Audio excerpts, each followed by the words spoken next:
സംസ്ഥാന പോലീസ് മേധാവിയായി നാളെ ചുമതലയേൽക്കുന്ന റവാഡ ചന്ദ്രശേഖരന്റെ ആദ്യ ഔദ്യോഗിക പരിപാടി കണ്ണൂരിൽ മുഖ്യമന്ത്രി പങ്കെടുക്കുന്ന അവലോകന പരിപാടിയിലാണ് റവാഡ പങ്കെടുക്കുന്നത്.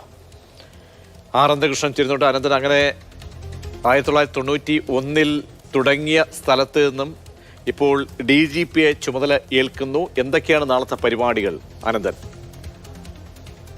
പ്രതീക്ഷ സംസ്ഥാന പോലീസ് മേധാവിയായി ചുമതലയേൽക്കാൻ റവാഡ ചന്ദ്രശേഖരൻ ഇന്ന് രാത്രിയിൽ ഡൽഹിയിൽ നിന്ന് വിമാനമാർഗം തിരുവനന്തപുരത്തേക്ക് തിരിക്കും. പുലർച്ചെയോടെ തിരുവനന്തപുരത്തെത്തും. നാളെ രാവിലെ 7 മണിക്കാണ് പോലീസ് മേധാവി സ്ഥാനം അദ്ദേഹം ഏറ്റെടുക്കുന്നത്. പോലീസ് ആസ്ഥാനത്ത് ആ ഔദ്യോഗിക ചടങ്ങുകൾ രാവിലെ 7 മണിക്ക് ആരംഭിക്കും. അതിനുശേഷം അദ്ദേഹത്തിന്റെ ആദ്യ ഔദ്യോഗിക പരിപാടിയായി നിശ്ചയിച്ചിരിക്കുന്നത് കണ്ണൂരിൽ മുഖ്യമന്ത്രി പങ്കെടുക്കുന്ന അവലോകന യോഗമാണ്. വിവിധ വകുപ്പുകളുടെ അവലോകന യോഗം, പോലീസ് ഉദ്യോഗസ്ഥരുടെ അടക്കമുള്ള അവലോകന യോഗമാണ്. നേരത്തെ നടന്ന അവലോകന യോഗങ്ങളിൽ സംസ്ഥാന പോലീസ് മേധാവി പങ്കെടുത്തിരുന്നു. അത് പങ്കെടുക്കേണ്ടതുമുണ്ട്.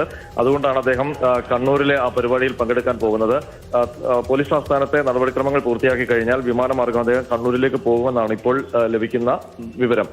ഏതായാലും റവാഡ ചന്ദ്രശേഖർ സംസ്ഥാന പോലീസ് മേധാവി ആയതിനു തൊട്ടു പിന്നാലെ വീണ്ടും കൂത്തുപറമ്പ് വെടിവെപ്പ് സംഭവം വലിയ ചർച്ചയായി കേരളത്തിൽ.